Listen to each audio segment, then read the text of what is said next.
Remember when I promised to show you the nursery when it was all done? Well, it's finally done because it has a baby in it. Also, this episode is going to be quieter than usual.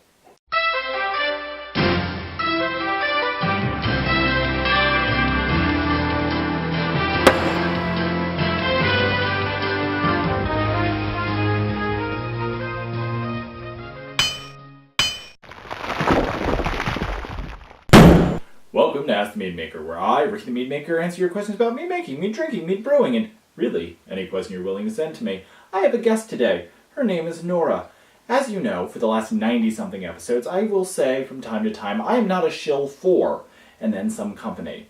I am officially a shill for the Boba Wrap Company. This thing is a lifesaver for her, for me, and for mommy.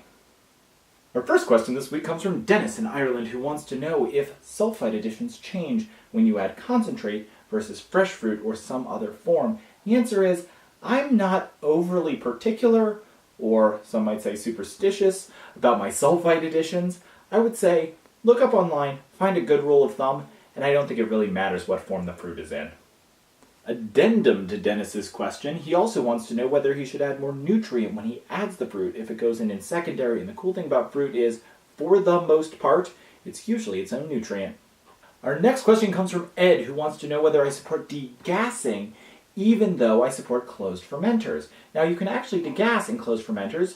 If you're a home brewer, you can put your toe on the edge of your bucket or carboy and shake it back and forth. If you're bigger than that, 15 gallons or more, you can use CO2 to degas the CO2, which is kind of cool. You shoot a little gas in at the bottom, and the bubbles come right out the top.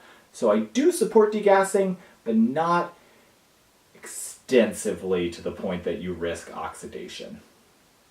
Charles have watched a bunch of my videos, and he is a lazy homebrewer and a little lazy with his spell check as well.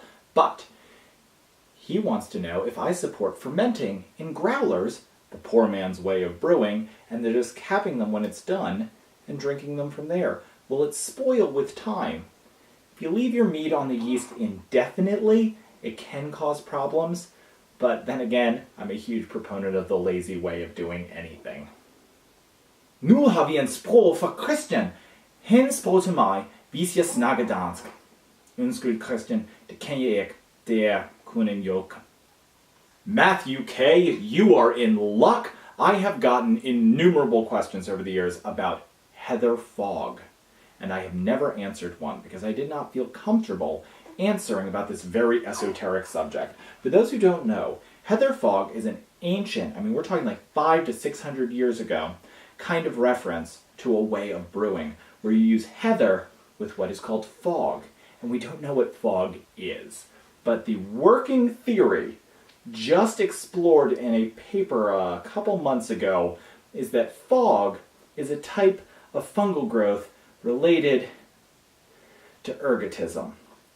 So yes, heather fog has hallucinogenic properties and also liver failure causing properties. So all these people who want to brew a legitimate heather ale or heather mead, I now recommend officially Grenfell Meadery, Ricky the Meadmaker's stance is, wash your heather first.